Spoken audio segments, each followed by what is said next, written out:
Ayah sebut Lisa dengan pilu. Dia meremas ujung tas yang ada di pangkuan untuk mengalihkan perasaan sakit begitu dalam. Lisa, panggil Kinan dengan suara beratnya. Kedatangan Kinan pun menarik atensi sepasang anak dan ayah yang sedang berdebat. Terlihat jelas perbedaan sikap Wira kali ini. Dia memberi ekspresi ramah pada Kinan. Kinan, maafkan ayah karena tidak bisa mendidik Lisa dengan benar. Dia pasti sangat merepotkanmu. Ayah, 1 jam lagi operasi akan dilakukan. Ayah jangan berpikiran lain-lain. Soal perceraian dan pernikahan, sebelumnya sudah kita bicarakan saat di rumah ayah beberapa hari yang lalu. Biarkan Lisa melakukan tes DNA lebih dulu. Jadi jangan lagi bahas mengenai hal itu, aku harap ayah bisa mengerti.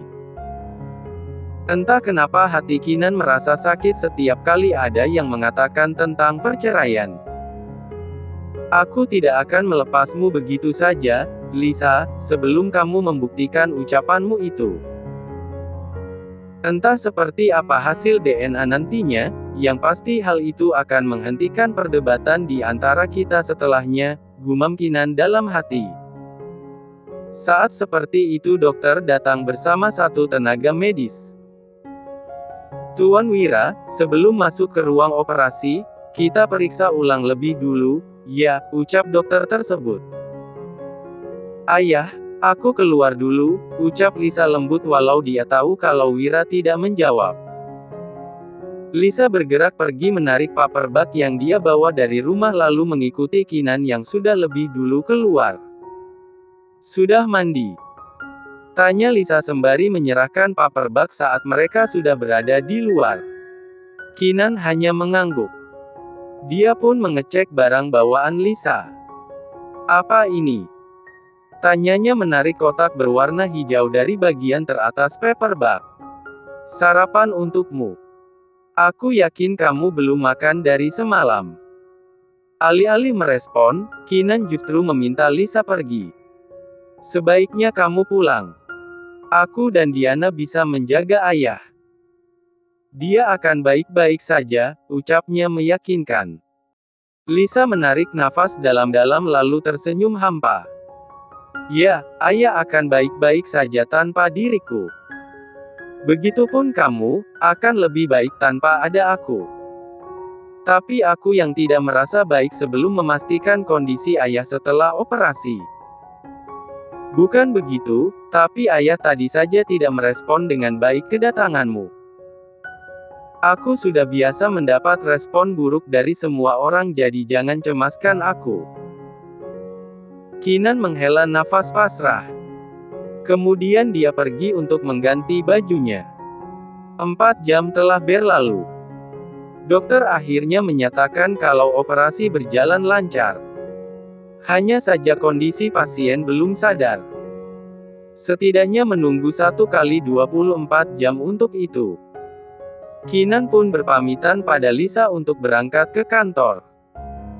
Membiarkan istrinya itu sendiri sementara Diana sudah lebih dulu pulang. Kinan keluar dari ruang pasien. Tidak menyangka dia mendapati Deon yang tengah berjalan ke arahnya. Deon tidak sendiri, bersama seorang wanita. Tuan Kinan, sapa Deon ramah dengan senyum tipisnya seperti biasa. Ya, Tuan Deon. Sedang apa di sini? Apa ada keluarga yang sakit? Tanya Kinan balik. Mereka jika tidak sedang berseteru akan seakrab ini. Deon terkekeh ringan, Anda sepertinya lupa, ini rumah sakit keluarga Guinandra. International Hospital. Jadi aku bisa kapan saja datang ke sini. Astaga, Kinan menunduk untuk menggaruk pelipisnya. Sepertinya Anda sangat lelah Tuan Kinan. Jadi saya yang akan bertanya balik, siapa yang sedang sakit? Tuan Wira, ayah Lisa. Senyum di bibir Deon pun sirna berubah menjadi peduli. Oh ya. Kalau begitu apa saya boleh melihat keadaannya? Tidak, Dia baru saja selesai menjalani operasi jantung belum sadarkan diri, tolak Kinan. Dia berusaha supaya Deon tidak bertemu dengan Lisa. Lisa pasti sangat bersedih, ujar Deon dengan tatapan menerawang. Jangankan Kinan, wanita yang di sebelahnya pun bisa melihat jika rekan kerjanya itu memiliki makna mendalam terhadap orang bernama Lisa. Itu tugasku, jangan ikut memikirkannya, sahut Kinan mencoba tidak terpengaruh dengan kepedulian Deon terhadap Lisa. Ah, iya. Baik. Kalau begitu karena kita kebetulan bertemu di sini, perkenalkan ini adalah Gabriela Swan. Dia yang akan mengatur proses pemotretan produk kita. Deon menatap wanita cantik berwajah bule yang sedari tadi berdiri di sebelahnya. Gabriela pun maju sedikit untuk mengulurkan tangan pada Kinan. Tuan Kinan, senang berkenalan sekaligus bekerja sama dengan perusahaan Anda. Saya juga senang, semoga kita bisa bekerja sama dengan baik, sahut Kinan dengan ramah seperti biasa. Senyum Gabriela nampak mengembang sempurna. Tentu, bisa bekerja sama dengan pimpinan yang tampan seperti Anda sudah pasti membuat rekan bisnis bisa melakukan tugas dengan sempurna. Hati-hati, dia sudah memiliki istri, ucap Deon dengan maksud meledek. Ah, ups. Maaf. Gabriela menutup mulutnya diakhiri dengan senyuman lebar. Saat seperti itu bertepatan dengan Lisa yang keluar dari kamar. Kinan belum berangkat. Tanya Lisa baru melihat punggung Kinan yang masih berdiri di depan pintu. Kinan pun berbalik, membuat Lisa baru menyadari ada orang lain di sana yaitu Deon. Deon. Rupanya sedang di sini. Lisa refleks mendekat dan memberi jabatan singkat plus senyum yang tipis. Membuat Kinan semakin tidak suka melihatnya. Ia tidak sengaja bertemu dengan suamimu di sini. Bagaimana kabar ayahmu? Sahut Deon. Kabar baik, jawab Lisa. Lalu dia pun menggeser netranya. Saat dia belum menyadari siapa wanita itu, Gabriela sudah lebih dulu bertanya. Maaf, sepertinya saya pernah bertemu dengan Anda. Tanya Gabriela mengingat-ingat. Lisa mengernyitkan dahinya. Memutar memorinya. Ah. Saat kecelakaan yang menimpa ibu saya kemarin lusa. Gabriela lebih dulu mengingatnya. Kecelakaan. Lisa mengingat kembali, iya, saya baru ingat tidak disangka dunia sangatlah kecil. Gabriela pun lebih dulu mengulurkan tangan. Gabriela Swan. Lisa Mahendra, sahut Lisa sekaligus membalas jabatan tangan Gabriela. Kecelakaan. Kinan dan Deon bertanya berbarengan. Ya, saat aku ke kantor waktu itu. Di jalan ada kecelakaan dan aku ikut turun untuk melihat, jawab Lisa menatap Deon dan Kinan bergantian. Bukan hanya melihat, Anda ikut membantu ibu saya turun dari mobil. Nyonya Eliana kecelakaan. Deon cukup terkejut mendengarnya. Keluarga Gwinandra dan Swan mengenal cukup dalam. Bahkan Eliana menganggap Deon seperti anaknya sendiri selama ini. Bukan masalah besar, Momi hanya syok. Hanya supir yang terluka sedikit, jawab Gabriela. Mereka asik mengobrol sementara Kinan sedang bingung. Dia tidak mungkin, kan, meninggalkan Lisa bersama Deon. Meski ada Gabriela di sana. Tapi pekerjaan di kantor sedang menunggunya. Oh iya, Nona Lisa. Lisa, panggil itu saja. Jangan terlalu formal, kita bukan rekan kerja seperti Kinan dan Deon, sela Lisa membenarkan. Kamu benar. Hehehe. Soal Momi aku, dia ingin bertemu denganmu. Katanya sebagai tanda terima kasih. Jangan begitu, itu tidak spesial. Aku tidak berbuat apapun. Lagi pula ayahku sedang sakit. Aku tidak bisa kemana-mana lebih dulu, tolak Lisa dengan sopan. Pertemuan kita yang tidak disengaja mungkin sebagai tanda kalau kita memang berjodoh, ujar Gabriela. Ah, itu. Jika bersedia, kabari saja Deon. Dia bisa menjemputmu karena keluarga kami cukup dekat.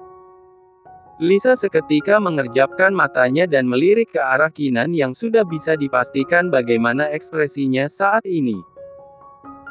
Lisa banyak menangis, jangan sampai ada pria lain yang memeluk dan menghapus air matanya karena kamu belum juga bisa mengambil sikap. Kinan mendongak, menghentikan aktivitasnya yang tengah membaca berkas perjanjian kerjasama. Dilihatnya Jason cukup serius mengatakan kalimat barusan. Ah, iya. Kinan lupa. Jason kemarin menginap di rumahnya jelas tahu kondisi Lisa malam itu. Lisa mengatakan semua pada Astrid. Sudah pasti dia juga pernah memberikan pembelaan atas dirinya padamu, kan? Jason duduk tenang di sofa berhadapan dengan Kinan. Hanya terhalang oleh meja berisi 2 cangkir kopi dan beberapa berkas. Aku datang ke kantor kakak bukan untuk membahas masalah pribadi. Kinan kembali membolak-balik kertas di tangannya. Membuka lembar demi lembar. Bukan mempelajari, justru pikirannya tertuju pada apa yang baru Jason katakan. Aku mengatakan supaya kamu tidak menyesal nantinya. Lanjut Jason meraih cangkir kopi lalu menyeruputnya sedikit. Kinan masih nampak acuh. Tidak usah khawatir, aku bisa mengatasinya. Jason menyecap sisa kopi di bibinya, mengembalikan cangkir itu ke tempat semula dan kembali memberi atensi ada Kinan. Jangan merengek kalau nantinya Lisa terlanjur. Pergi. Kak. Sentak Kinan dan pada akhirnya pria itu mendongak dengan tatapan protes. Dulu kamu memarahiku karena aku sudah salah paham pada Astrid. Lalu apa bedanya denganmu yang sekarang? Awalnya Jason tidak terlalu ingin ikut campur urusan rumah tangga adiknya. Namun Astrid terus saja merajuk supaya dia bisa berbicara dengan Kinan. Itu sebabnya dia sengaja mengundang Kinan ke kantor Morgan Group dengan alasan pemberkasan. Hei! Sudah cukup kamu menemani ayah. Diana mendorong ringan tubuh Lisa yang sedang menyembunyikan wajah di atas sisi ranjang Wira. Lisa pun terjaga dari tidur lelapnya lalu menegakkan tubuh. Diana. Matanya masih sulit terbuka sempurna tapi dia sudah bisa melihat Diana yang begitu angkuh berdiri di sisinya. Diana memutar matanya jengah setiap kali melihat adik tirinya itu. Cepat pergi sebelum ayah bangun. Kamu ingin mencari perhatian dari ayah supaya terkesan kamu yang sudah menunggunya. Ucapnya sinis. Lisa pun beranjak seraya menjawab, bicara apa kamu, Diana? Aku tidak perlu mencari perhatian seperti dirimu. Tidak terima dengan ucapan Lisa, Diana tiba-tiba menarik rambut Lisa. Hingga wanita itu memekik dan sedikit mendongak akibat cengkeraman erat. Jangan merasa kamu paling benar. Dari kecil kamu sudah banyak mengambil semua perhatian ayah dengan semua tingkahmu yang menggelikan. Lisa tidak diam, dia membalas menarik rambut Diana. Hingga mereka berdua berbicara dengan keadaan saling menarik dan meringis. Namun emosi nampak lebih mendominasi. Aku memang benar, kan? Lihat sekarang, ayah terkapar karena ulahmu. Kamu memfitnahku dengan susah payah. Untuk menghancurkanku, tapi kamu tidak berpikir kalau ulahmu itu membuat ayah semakin sakit. Lisa semakin keras menarik rambut Diana dengan geram. Lepas rambutku. Aku melepas kalau kamu juga melepas rambutku. Diana lebih dulu memejamkan mata menurunkan egonya. Baru setelahnya dia melepas cengkeraman tangan dari rambut Lisa, lawannya pun juga melakukan hal yang sama. Dengar Lisa, aku pastikan kamu hancur sehancur-hancurnya dengan Kinan. Seperti aku pernah menghancurkanmu dengan Andreas. Ancam Diana sembari merapikan rambut yang berantakan. Kamu kenapa? Kamu takut kalau aku bisa membuktikan jika anak ini adalah anak Kinan? Kupastikan saat itu tidak akan terjadi. Cukup satu fakta dari hasil DNA yang sudah pasti cocok dengan darah Kinan. Itu sudah bisa menghancurkan semua fitnahmu, Diana. Kamu mengatakan apa? Kamu tidur dengan Kinan. Lalu apalagi, aku sering bermain ranjang dengan Andreas. Hahaha. Semua sia-sia nantinya saat bukti sudah Kinan terima. Hancur riwayatmu, Diana. Bahkan ayah akan sangat membencimu. Nampak kilatan emosi di sorot tajam Lisa. Tidak akan pernah. Aku akan membuat karangan ceritaku semakin nyata. Aku masih memiliki banyak cara untuk menghancurkanmu, Lisa. Diana lagi-lagi hendak menyerang Lisa tapi Wira sudah lebih dulu bersuara. Diana, hentikan. Suara atensi itu pun merebut atensi Diana dan Lisa untuk menjatuhkan netra ke arah sang ayah. Ayah. Keduanya terkejut membulatkan matanya. Jadi ini semua adalah sandiwaramu, Diana. Suara itu masih lemah namun syarat akan kekecewaan dan amarah. Sampai Wira merasa dadanya terasa sakit. Tangan Diana bergetar, tatapannya menyorot tajam pada Lisa seolah dia menyalahkan Lisa atas kejadian ini. Selama ini ayah selalu berusaha bersikap adil pada kalian berdua. Tidak ada yang lebih spesial di antara kalian. Semuanya spesial. Ayah tidak menyangka kamu berbuat sekejam itu, Diana. Diana memberanikan diri menatap balik ayahnya dan membela apa yang dia pendam selama ini. Ayah, tidakkah ayah tahu? Selama ini aku menderita. Dan masih sangat aku ingat bagaimana saat ibu meninggal, bahkan ayah lebih memilih menghadiri pesta sekolah di tempat Lisa ketimbang menemani saat-saat terakhir ibu membiarkan aku menunggu di rumah sakit sendiri. Mata Diana tidak berbohong kali ini, dia benar-benar menangis setiap kali mengingat masa itu.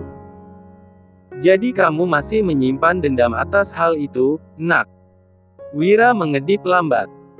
Dia baru saja siuman setelah operasi jantung yang menguras banyak waktu dan energi. Rasanya ini adalah fakta terburuk yang dia terima di saat terlemahnya. Aku tidak pernah membenci ayah bahkan sampai detik ini aku masih sangat mencintai ayah. Diana merubah sorot sendunya saat menoleh ke arah Lisa dengan tatapan penuh kebencian. Tapi aku selamanya tidak akan pernah menerima kehadiran Lisa. Dia yang sudah menghancurkan hidupku dan ibu. Aku membencinya, ayah. Selamanya aku akan menghancurkan kehidupannya. Ayah. Diana tercekat saat kembali melihat ayahnya yang seperti kehabisan nafas. Meringis kesakitan. Ayah. Teriak Lisa mendekat saat tubuh Wira mulai kejang. Sementara Diana hanya membeku dengan wajah ketakutan. Lisa bergegas memencet tombol darurat. Tidak butuh waktu lama dokter dan 3 orang tenaga medis datang segera memeriksa. Nona diharap tunggu di luar, ucap seorang tenaga medis menunjuk ke arah pintu keluar. Diana dan Lisa pun menunggu, tidak ada yang bersuara hanya tangisan keduanya begitu mendominasi seisi lorong yang sepi. 15 menit lamanya akhirnya pintu dibuka. Dokter dan tenaga medis mendorong berangkar sementara Wira kini dalam kondisi terpejam. Ayah mau dibawa kemana, dok? Lisa mulai bergetar melihat ayahnya seperti itu. Tuan Wira kita pindah ke ruangan ICU. Kondisinya menurun drastis. Pasien harus mendapatkan penanganan khusus. Kemungkinan Tuan Wira mengalami koma. Dokter membiarkan kedua wanita itu syok. Dia harus menangani Wira segera di ruangan khusus. Dia pun pergi. Diana menjatuhkan pandang pada Lisa penuh emosi. Ini semua karena kamu, Lisa. Lisa tidak memiliki kekuatan untuk melawan dia terlalu syok dengan keadaan ini. Jangan harap kamu bisa menemui ayah.